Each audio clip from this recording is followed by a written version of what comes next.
Are you a lifelong fan of General Hospital? Are you a new fan who wants to know more about the history of the show? Do you enjoy talking about the show with others? Do you find yourself yelling at the TV? Is your self-care an hour a day in Port Charles? If so, we invite you to join hosts Amanda Kimmel and Shannon Coach at the place where all the hidden conversations take place and secrets are revealed. Meet us at Pier 54, a General Hospital fan podcast. Hi. Hi. Welcome to the Port Charles 411, all about the 6 personalities of Michael Easton, because he has played some characters. It was all over the place. All over the place. Yes. I felt like I didn't even know what I was watching at some points. It was so confusing. Well, and where we're doing the recap with, General Hospital showing the nurses' balls right now, his different characters are going to be in them, primarily Silas and Finn. But it was still, if you just started watching since 2016, when Finn started, you're like, wait, what? Silas? What? Who is that? Right. And then if you go online and Google, you're just like, what am I reading? So we're going to tell you. Because it's all insane. So we divided up characters. So he played 4 characters, but had 6 personalities. Right. And Amanda's going to get us started. Okay, so I'm going to start with John McBain. But if you watch Port Charles, you know that Caleb actually came first. Mm-hmm. But we're just following General Hospital world right now, not Port Charles world. So I'll stick with John McBain, and then Caleb plays into that. And eventually we are going to watch Port Charles, because now I need to know all this extra information about these vampires that we just have heard of here or there. So John McBain actually started in Landview on One Life to Live. Mm-hmm. He comes to Port Charles to arrest Todd, who is the actor that now plays Franco, if you want to be real confused when you're watching the old reruns. Comes to Port Charles to arrest Todd for jumping bail for the murder of Victor, who again was a character from One Life to Live, and bring him back to Landview to stand trial.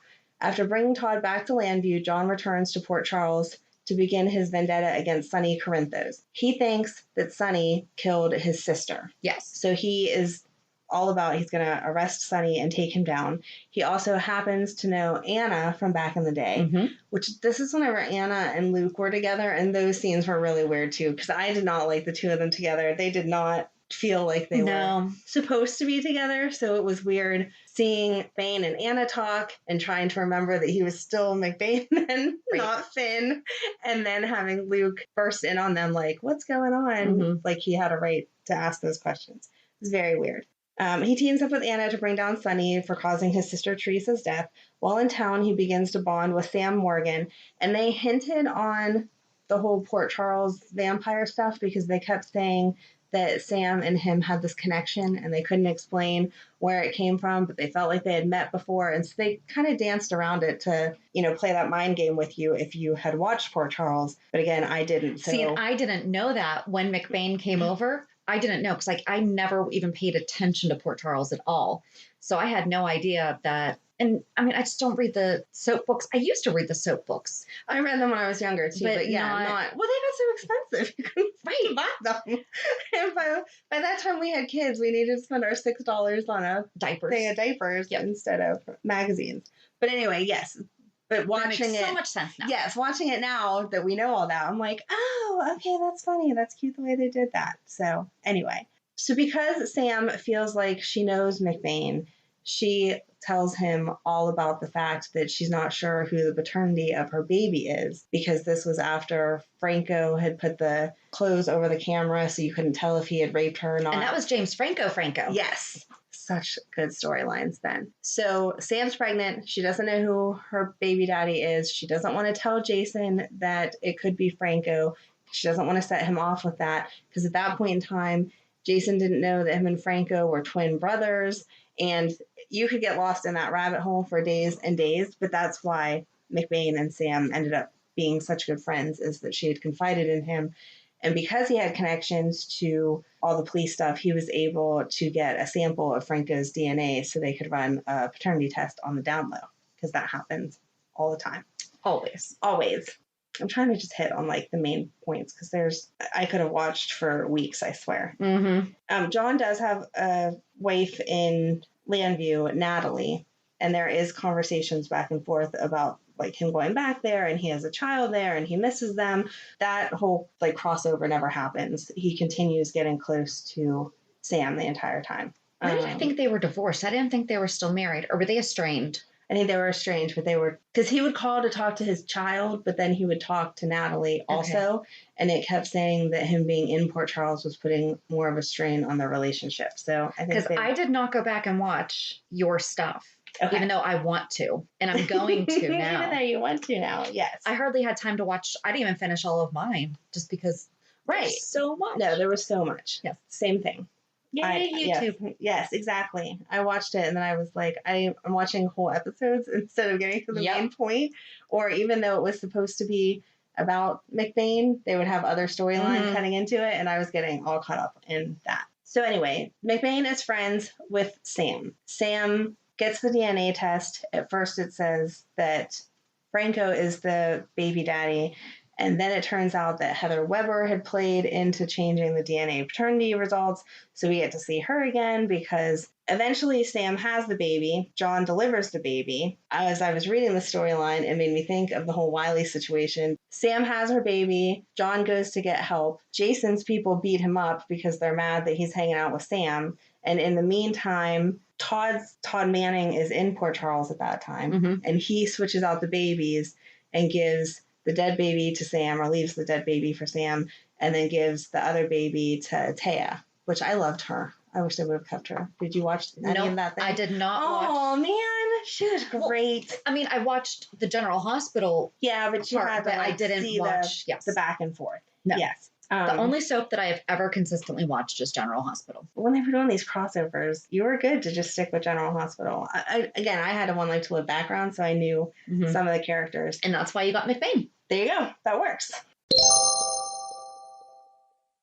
Don't you hate when you're listening to a great podcast and suddenly you're interrupted by an ad? I know. Thank goodness Stitcher lets us listen to our favorite podcasts like Conan O'Brien Needs a Friend, My Favorite Murder, and many more ad-free for only $4.99 a month or $34.99 a year. Go to Stitcher.com/premium to sign up today. Use promo code PEER54 for 1 month free on us.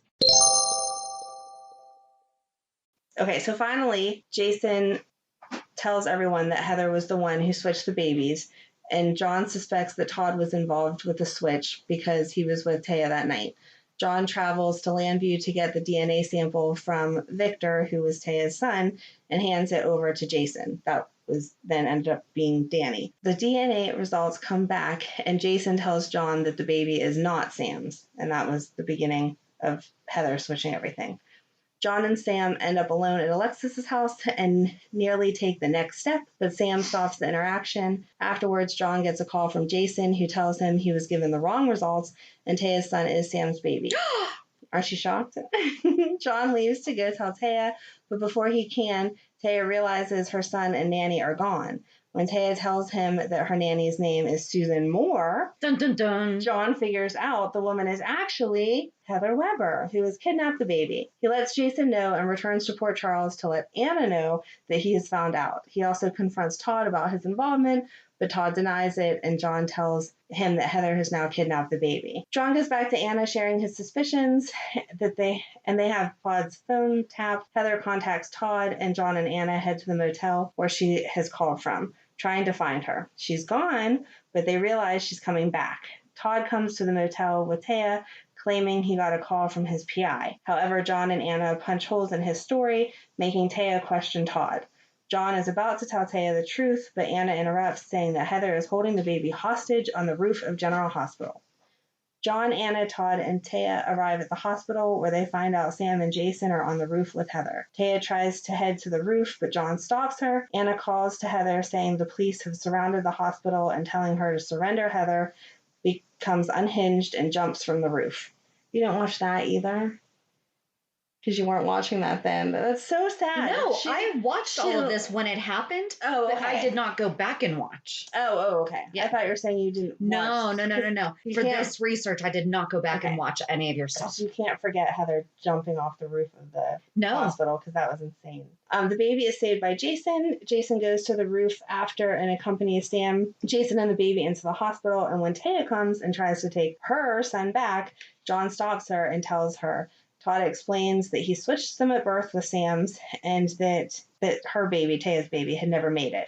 Taya doesn't believe him, but when John shows the DNA test and shares the baby who died had hemophilia, a condition that runs in Taya's family, she finally accepts the truth. He consoles Taya afterwards and is intent on making Todd pay. Todd is arrested, but his lawyers get him released on lack of evidence. John goes over to tell Jason about Todd being released and instead finds Sam and her son Danny. Sam says she has decided to stay with Jason, and John accepts. Meanwhile, Jason is presumed dead in a shootout involving Joe, Bernie Abrams, and Duke Lavery. John comes and tells Anna that her recently returned husband, Duke Lavery, is actually Faison, the career criminal obsessed with Anna. John gets Robert out of prison after getting proof that Faison is alive, and he and Robert head to Switzerland where, in quotation marks, Duke and Anna went. The two get to the clinic where they question Dr. Obrecht and realize she's working with quote-unquote Duke. Dante contacts John to tell him the hotel Anna is at, and he and Robert head there, exposing Duke as Faison, and John goes with Interpol, who takes him into custody. Then he comes back in January of 2013 to tell Sam about what he found out in Switzerland and reveal that Faison was the one who shot Jason and pushed him into the harbor, watching him sink. He helps Sam realize that Jason is gone and is never coming back, and later they tell Monica, Sam's mother-in-law, about what happened to Jason. This is where it switches for the brief time to Caleb comes into it, which was really funny scenes. You definitely have to watch that. Lucy walks into the diner and sees John with Danny because Sam had to go use the restroom, and she starts freaking out about how that's Caleb and he's going to steal this baby. And Sam comes walking out and she starts screaming at her about, Livy, you need to get away from him. He's going to steal your soul, and why would you leave your baby with him? And the whole time, everyone in the diner, of course, is like, what are you talking about? This is John McBain. Why are you being insane? And she goes on to tell the whole story of, he's a vampire and she's a vampire slayer. She breaks a chair. She stabs it into his chest. Then they arrest her and she goes to trial for hurting him, or not trial, for like the arraignment for hurting him. And he walks into the courtroom because he's there for all the Todd Manning stuff. And she freaks out in the courtroom about him being a vampire. So she gets thrown in Ferncliff because obviously everyone thinks that she's insane. And oh, Lucy. Yes. I watched that when it was on, just not. It was so funny to see it again, especially because they don't make her quite as crazy nowadays. Yeah. And when she walked in and like started ranting, you were just like, oh my, Lucy's she has insane. Her quirks, but yeah, just not the same. Well, I can tell you that there is something similar in mine also. Oh, okay. Great. So that scene happens, and then soon after, another woman shows up named Allison Barrington, who also calls John Caleb. She mistakes Sam for Livy also and says that her and her son are in danger from Caleb. John is surprised when he finds no record of Allison ever having a son, so Sam goes to Ferncliff to see if Lucy sent Allison to back up her story. John gets a call from Allison telling him to meet her at Pier 52. John shows up and finds Allison's dead body instead. Her son, Rafe, is next to her with the murder weapon, which that was interesting too, because that was whenever then TJ and Morley were having some issues because Rafe was hanging around. And It was cute to remember that they weren't always the perfect couple, because sometimes they seem kind of boring. So this was a good, thing to mess up their relationship a little bit. Yeah.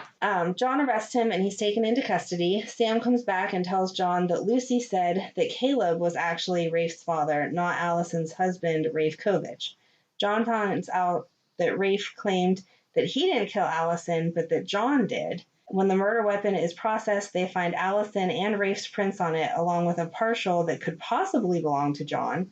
John then finds out that Heather, Lucy, and Todd all escaped from Ferncliff and has to juggle both cases. He goes to Rafe's cell trying to prove his innocence and see if Rafe remembers anything about his mother's killer. Rafe is initially reluctant, but then reveals that he remembers a distinctive ring on the killer's finger. John then leaves. John shows up at the police station while Dante and Anna are investigating Rafe's disappearance. So it shows John go to talk to Rafe. Rafe doesn't want to talk to him, and then he coerces him to talk.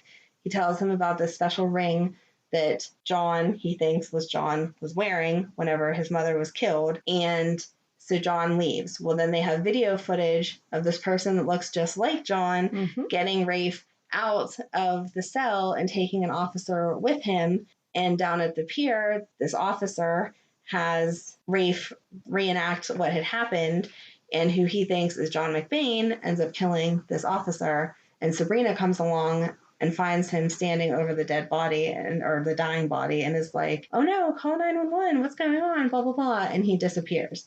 So then it's back and forth of, is John McBain actually Caleb? Does Caleb exist? This is all crazy. It was insane. So John shows up to the police station while Dante and Anna are investigating Rafe's disappearance because, again, he was in the jail cell and now suddenly is not. John is shocked when he finds out that they have him on surveillance taking Rafe out of his cell and taking the murder weapon from the evidence room. Dante tells him that Rafe and John left with another officer named Bud Carlson, and then they find his dead body on the pier, and Sabrina, says that she saw that it was John who was with the body, and then he walked away, and that was it. So Anna is forced to arrest John and put him in lockup. While John is in lockup, Sam comes by, asks where he was when Rafe escaped from lockup. John says that he was at the Port Charles University talking to a professor named Jay Mosser about the ring Rafe saw on the killer's finger. Sam heads over to PCU, and guess what? What? The professor is dead because Caleb, I know you didn't see that coming, because Caleb has showed up in the meantime and killed him because he had too much information about vampires and all of that. So Sam heads to PCU to get John's alibi, while Alexis comes in to build John's case. Lucy's arrested again, and John insists on talking to her alone. Lucy still believes that he's Caleb, but John insists he's not, though he does believe that Caleb exists and is trying to get Lucy and John out of the picture to get what he wants. Lucy starts to believe that Caleb and John might be two different people. She shares that Caleb wants two things, Rafe and Livy, who looks just like Sam. John finds out that Professor Moser was also killed, but Anna realizes it couldn't have been John because he was in lockup at the time of death. Meanwhile, Todd is recaptured and brought to the police station. However, he claims that he saw John strangle Heather and throw her into the harbor at Pier 52, then try to kidnap Danny. Todd says he was trying to save Danny when Anna and Sam showed up and took Danny back. When John hears this, he realizes it was Caleb because he was at the police station when this happened. Rafe is recaptured as well and brought to lockup. While Todd, John, and Rafe are in police lockup, they compare their stories. Rafe starts to believe John when he says that Caleb exists and is actually committing the crimes. Todd reveals that when Caleb was trying to strangle Heather, he said that he was going to use Danny to get to his mother. John realizes that Caleb thinks Sam is Livy and his target is actually Sam, not Danny. Before he can tell Anna, she comes in and tells him that Sam and Danny are missing. John is desperate to get out in order to save Sam and Danny. Dammy. Sam and Dammy? That's a good name. John is desperate to get out in order to save Sam and Danny. Sam's sister, Molly Lansing, comes in trying to break Rafe out on Lucy's orders. John realizes what she's doing and convinces Molly to let him get her out too so that they can find Sam and Danny. Lucy causes the fire alarm to be set off, and Molly is able to let John and Rafe go out of their cells while Lucy escapes from the distracted officers. John, Lucy, and Rafe go to PCU and find information about Caleb. His real name is Stephen Clay. He used to be a rock singer who went insane after the death of his wife, Livy Locke Clay. He started to believe he was an actual vampire and went on a killing rampage, killing 7 people. Stefan was locked up but escaped from the sanitarium in 2011. He's fixated on finding his dead wife again. Livy is a dead ringer for Sam, and John realizes Stefan believes Sam is Livy, which is why he kidnapped her. Stephen, sorry. Lucy mentioned a dream she had about Caleb, and John deduces that Stephen has taken Sam and Danny to Windermere. The 3 head to Windermere, where they find Danny alone but safe. Stephen Clay and Sam were there not long before, and John realizes they went into the tunnels. John and Lucy head to the tunnels while Rafe watches Danny. John finds Stephen and Sam, who has a bite mark on her neck. John tries to stop Stephen, only to be overpowered and tied up. Lucy then shows up and tries to kill him, but she is also overpowered. However, she's able to distract Stephen long enough for John to get free. He kills Stephen when Sam distracts him by calling Stephen Caleb. Caleb is thought to be dead, but his ring lights up, signaling a possibility that he could come back. That has not happened in years to follow. John, Lucy, and Rafe are taken back to PCPD and held in the interrogation room while Mayor Lomax, Anna, and District Attorney Martinez discuss their course of action. Okay, so John's released then because obviously he wasn't the one that killed everyone. He wants to take custody of Rafe, but they won't allow him to do that. There's a little bit of him and Sam, like they're going to hook up or whatever, but before it goes any further, Sam stops it. And on March 20th, John learns that the FBI has an assignment and he must leave Port Charles for a while. So that didn't hit on the fact that beforehand, when he was in Port Charles, he had the personality of Michael the priest. But I don't know what he did as the priest because that was all in Port Charles. Yeah, but we just know that he was Father Michael Morley, yeah, an alter ego of Caleb, and that he was presented to keep Caleb out, like that was who he was trying to be instead of being Caleb the vampire. So it's like he had the good, evil, and then the right. It's like when you see the cartoon with the little angel and the little devil, and then the person. That's what he had. I don't think that people name them though like that. This is my good devil. This is my bad. Yeah. Don't think it works that way. But so when John left, that's because of the One Life to Live lawsuit. Yes. But when was that? March? Mm-hmm. So you might have noticed that we only covered McBain and Caleb in today's episode. Our research was much more in-depth than we had originally realized, so we decided to cut this segment into 2 parts. So please join us next week as we discuss Silas Slay and Hamilton Finn. So have a good weekend. And we'll meet you at the pier. Bye. Bye. If you enjoyed today's show, we invite you to go to pier54podcast.com to subscribe on your favorite platform. Don't forget to leave us a review. And you can also follow us on many social media channels. Just search for Pier 54 Podcast. Also, we are not perfect, so if there is something that we missed or messed up, just let us know by emailing us at pier54podcast@gmail.com.